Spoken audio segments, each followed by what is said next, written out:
네, 지난 며칠간 나라를 발칵 뒤집어 놓았던 조희대 대법원의 이재명 대표 공직선거법 위반 관련한 파기환송 관련한 사건이 고등법원에서 대선 이후로 재판을 연기하겠다라고 하는 그런 발표를 오늘 함으로써 일단 한숨을 돌리게 됐는데요. 한 번도 이런 국민적 저항을 법원이 받아본 적이 없었기 때문에 괜히 놀랬다고 이해할 수 있고 기회주의적으로 눈치를 보면서 일단 백기투항을 했다고 볼 수 있습니다. 오늘 저녁에 묵상을 해보게 됐어요. 이렇게 우리나라에서 벌어지고 있는 이런 상황, 이 사태에 대해서 묵상을 해보게 됐습니다. 제가 아주 좋아하는 한강 선생 책이 있거든요. 이 책에 보면은 거기에서 이제 소크라테스가 했던 문장을 인용한 것이 있는데 그 문장에 소크라테스가 비슷한 발음 불려지는 단어 두 개를 가지고 언어 유희를 하게 되는 이제 텍스트를 인용을 하거든요. 그리스어로 파테인, 마테인. 발음이 비슷하죠. 파테인은 순환을 테인. 이거는 배워서 깨닫는, 배워서 알게 된다. 이런 이제 뜻이거든요. 이걸 이제 소크라테스가 그 말을 쓴 거는 두 가지가 발음도 비슷한데 연관성이 있다. 이렇게 이제 생각을 했다는 거죠. 저는 요즘 지금 한국 사회에서 지금 벌어지고 있는 특히 이 계엄 이후에 벌어지고 있는 상황을 지켜보면서 이것이 그냥 하나의 정치적인 사태, 그래서 끝나는 게 아니고 만약에 신이 있다면 여기에 순환을 부여함으로써 다른 차원으로 도약할 수 있게끔 우리가 배워서 깨닫게 하는 계기를 주고 계신 건 아닌가? 이런 생각이 오늘 좀 들더라고요. 지난 있었던 그 계엄 사태 이후에 사태가 진정이 되는 것이 아니라 고비고비에 마치 드라마를 보듯이 책의 어떤 챕터를 넘어가듯이 하나의 단계가 끝나면 또 어떤 사건이 일어나고 이 국가적인 순환이라고 하는 것이 정리가 되는 것이 아니라 준동이 계속 일어나거든요. 계엄 세력이 계속 준동. 그러니까 마치 프랑스 혁명이 1789년에 일어나가지고 단두대에서 왕의 목을 잘랐다고 하더라도 그것으로 끝나는 것이 아니라 계속 그 이전에 역사적 관성에 의해 가지고 이전 사회로 되돌리려고 하는 그런 복고, 반동적인 100년에 가까운 내전을 겪게 되는데 우리가 지난 몇 달 동안 겪는 것이 내란의 연속이면서 이런 과정을 통해 이 전체를 하나의 어떤 흐름 속에서 봐야 된다. 결국 파테인, 순환을 겪는다. 마테인, 배워서 깨닫는다. 우리가 우리 사회가 수 있게끔 하는 특별한 어떤 시간 속에서 우리가 놓여 있는 것은 아닌가. 우리가 중병을 앓게 되면 그 큰 병에 의해 가지고 합병증이 또 일어나잖아요. 그 합병증이라고 하는 게 몸에 잠재되어 있었던 가장 약했던 어떤 그런 고리들이 그것에 의해 가지고 다 이렇게 들고 일어나죠, 몸이. 우리 사회가 어떤 부분이 지금 아팠었는지 잠재되어 있었던 그런 약한 고리들이 전체적으로 들고 일어나면서 그러나 그 병을 우리가 고치게 된다고 한다면은 완전히 우리 몸이 다른 식의 몸으로 바뀐다고 하더라고요. 완전히 다른 상태로 전환이 되는 거예요. 그런 계기 속에 이게 있는 것이 아닌가. 그래서 일희일비할 필요가 없다. 그런 이제 성찰의 예로서 한국 사회에서 우리가 살고 있는 삶의 상황 자체를 분명하게 메타인지하게 되었다. 잘 인지하지 못했던 부분을 우리가 매트릭스 안에 살고 있었지만 매트릭스였다는 것을 잘 몰랐다. 그 매트릭스라는 게 뭐냐면 민주공화국이다라고 하는 기호가 있죠. 우리가 민주공화국에 살고 있다라고 하는 생각을 했는데 그게 착각이었다. 일종의 민주공화국이라고 하는 잘 만들어진 그런 표 속에서 그런 관점으로 이 세계 속에서 우리가 살고 있는 것처럼 오인하게끔 있었는데 알고 봤더니 우리가 살고 있는 사회는 사실 민주공화국이 아니고 뒤에서는 이 사회를 움직이는 기득권, 카르텔 세력이 분명히 있었던 것이죠. 계엄이 일어난 것도 충격적이었지만 계엄 이후에 이것이 왜 진압되지 않는가. 이게 윤석열이라는 사람이 이게 주인공이 아니고 그 사람은 하나의 도구에 불과했고 기득권 카르텔이 실질적으로 사회를 운영하고 있었고 거기에는 이권이라든가 국가의 자원의 분배라든가 이런 것들을 관료 집단, 법을 지배한 사람들 이런 사람들이 전부 다 이렇게 장악하고 있는 그런 사회 속에서 우리가 살고 있었다는 것을 이제 알게 된 것이죠. 그 민주공화국이 실제로는 작동되고 있지 않은 하나의 가상의 기호에 불과했다라고 하는 걸 우리가 이제 알게 된 거예요. 우리 사회를 메타 인지하게 됐다. 그런 인지를 우리가 하지 못하게 되면 이 매트릭스 체제를 깰 수가 없는 것이거든요. 근데 그게 깨졌다고 봐요. 마치 안데르센 동화에서 보면 벌거벗은 임금님 얘기가 있잖아요. 임금님은 옷을 벗고 있었지만 그것을 사람들이 명확하게 인지하지는 못했던 거예요. 그런데 임금님은 발가벗었다라고 하는 그것이 완전히 각성됨으로써 벌거벗은 임금님 그 이야기가 이제는 깨져버리게 되는 거죠. 그 가상적인 이야기가 깨져버리게 되는 각성의 효과에 의해서 우리는 지금과는 다른 형태의 이야기를 쓸 수 있게 되었다. 이게 아주 큰 효과라는 생각이 일단 들어요. 제가 좋아하는 저한테 묵상하게 했었던 사유가 중에서 말터 베냐민이라고 하는 철학자가 있거든요. 법에 관련해서 이 사람이 얘기를 하면서 법은 기본적으로 어떤 힘을 관철해가지고 뭔가를 제압하고 통제하는 것이기 때문에 법은 기본적으로 폭력적인 것이다.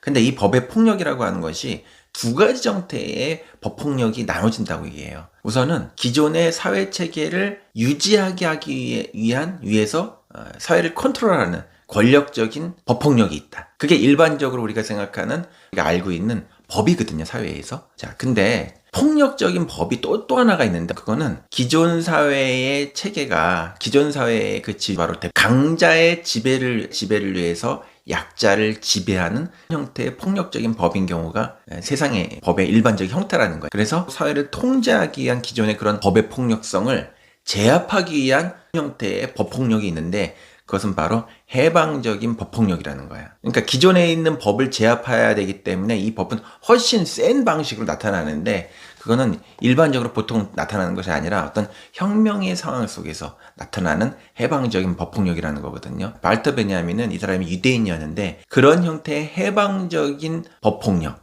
기존의 폭력적인 법을 제압하는 해방적인 법, 이것을 바로 메시아라고 생각을 해요, 이 사람은. 그래서 우리가 성경에서 보면 메시아라는 게 나팔 불고 하늘에서 나타날 것으로 생각하는데, 말터 베냐민이 보기에는 이 메시아는 기존의 폭력적인 지배자를 위해서 존재하는 법 질서를 중단시키고 해방을 선포하는 법이 등장하는 것, 그것을 바로 메시아라고 얘기하거든요.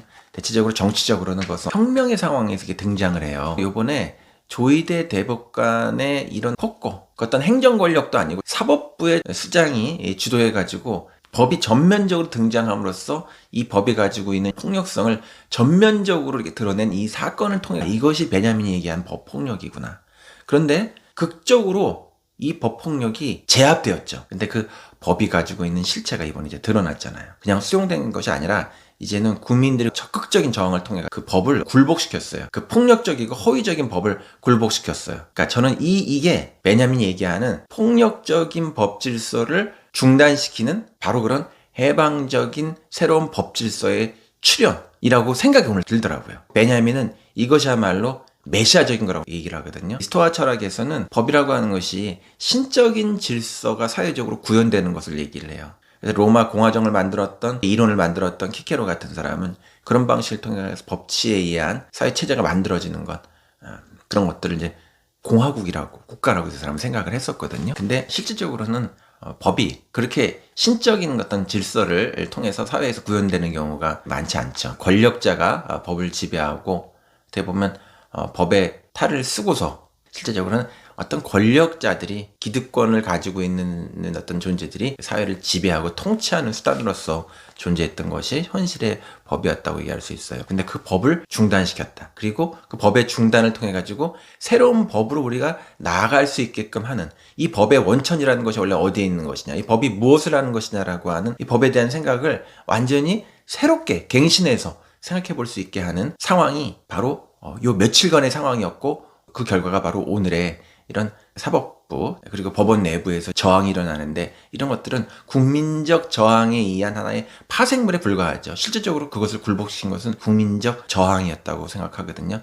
그냥 메시아야말로 민중이고 메시아야말로 시민인 거죠. 기존의 법 권력을 중지시키는 상황을 저는 봤다. 우리나라에서 좀 기독교라고 하는 것들이 지금 위상이 엄청나게 추락을 했지만, 원래 그 이야기는 굉장히 신성하고 재밌고 성찰할 만한 게 많죠. 그리스도라는 말이 그 신약 성경이 그리스어로 적혔기 때문에 그리스도라는 말을 쓰는데, 그리스도라는 말이 히브리 말로 메시아라는 말을 그리스어로 번역한 거거든요. 근데 이 그리스도, 역사적으로 존재했던 그 그리스도를 히브리 사람들은 메시아가 오지 않았다고 얘기하지만, 그리스도가 왔다고 생각하는 사람들이 믿는 종교가 바로 예수교죠. 예수 그리스도교죠. 근데 이 예수가 신약 성경에서 보면 저항했던 사람들이 누구냐 하면 바로 바리새이라는 사람들이거든요. 바리새이라는 사람들이 바로 법관입니다. 지금 얘기하면.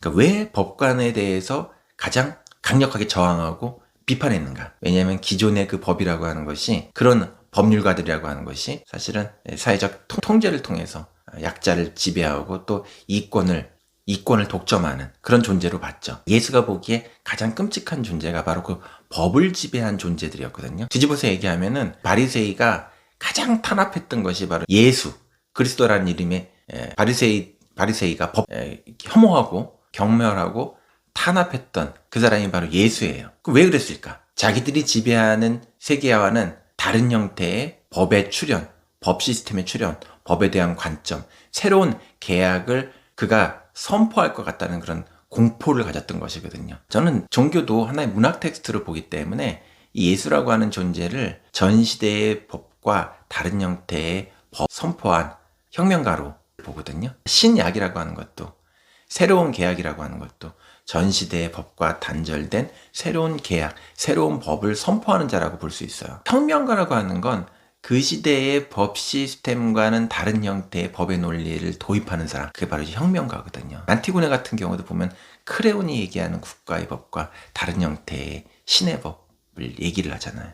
예수도 이제 그런 존재라고 할 수 있어요. 이재명이라는 사람에 대해서 왜 그렇게 혐오하고 싫어할까요? 그리고 그 사람을 혐오하고 싫어하는 사람들을 보게 되면 민중이 아니라 기득권을 가지고 있는, 의식적으로든 무의식적으로든 기득권을 가지고 있는 그 사람들이 이재명이라는 사람을 되게 혐오하는 것 같아요. 거의 이 정도 되면은 히스테리적인 반응이거든요. 이 사람에 대한 혐오가. 거기다가 낙인을 찍고. 포비아예요. 그 이전의 법과는 다른 형태의 법 질서를 가져올 어떤 크랙으로 예수를 보게 된다고 한다면 이재명이라는 존재가 그런 역할을 할 것 같다라는 생각을 기득권을 가지고 있는 그 계급 바로 그걸 알아보는 것 같아요. 초등학교밖에 나오지 못한 사람, 검정고시로 겨우 대학에 간 사람.